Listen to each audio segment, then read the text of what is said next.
एकनाथ शिंदे आणि देवेंद्र फडणवीस यांनी 2022 मध्ये नवं सरकार स्थापन केलं। वर्षभरातच अजित पवार आणि त्यांच्यासोबत 40 आमदारही सत्तेत सामील झाले।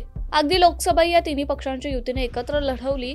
मात्र पहिल्यापासूनच अजित पवार आल्यामुळे एकनाथ शिंदे आणि शिवसेनेचे नेते नाराज असल्याच्या चर्चा दबक्या आवाजात सुरू होत्या। मात्र काल शिंदेंच्या एका मंत्र्यांनी उघडपणे हे कबूल केलं।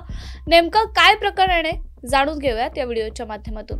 मंत्रिमंडळ बैठकीत नाईलाजानं राष्ट्रवादी काँग्रेसच्या अजित पवार गटाच्या बाजूला बसावं लागतं, पण बाहेर आल्यावर मला उलट्या होतात असं विधान राज्याचे आरोग्यमंत्री आणि शिवसेना शिंदे गटाचे नेते तानाजी सावंत यांनी केलंय।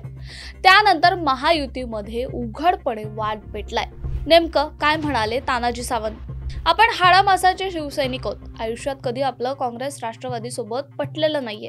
आज जरी कॅबिनेट मध्ये मांडीला मांडी लावून बसत असलो तरी बाहेर आलो की उलट्या होतात, आपल्याला त्यांची ॲलर्जी आहे असं वक्तव्य आरोग्यमंत्री तानाजी सावंत यांनी केल्याचं व्हायरल व्हिडिओतून समोर येत आहे। तानाजी सावंत नागरिकांशी संवाद साधतानाचे व्हिडिओ व्हायरल झाले। त्यामध्ये त्यांनी राष्ट्रवादी काँग्रेसवर तोंडचूक घेतल्याच्या चर्चा आहेत। त्यामध्ये ते म्हणतात, अगदी शिकत असल्यापासून आपल्या शिवसेनेचे विचार परिपूर्ण भिनलेत, त्यामुळे काँग्रेस आणि राष्ट्रवादीची आपल्याला ॲलर्जी आहे। पुडी खाल्ल्यावर जशी उलटी होते, आम्ही तत्वाशी बांधील आहोत असंही सावंत म्हणाले।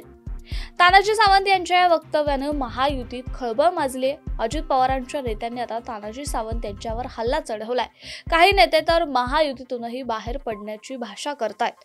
तानाजी सावंतांचा अक्षरशः ते वाभाडे काढतायत। त्यामुळे आता अजित पवार आणि इतर महायुतीचे नेते यावर काय प्रतिक्रिया देतात, तसंच या सगळ्यामुळे महायुतीच्या नेत्यांमध्ये आणखी काय वॉर पाहायला मिळणार हे येत्या काळात पाहावं लागेल। तुर्तास या बातमीतच तुम्हाला ही माहिती कशी वाटली आम्हाला कमेंट करून नक्की सांगा आणि पाहत रहा सिविक मिरर।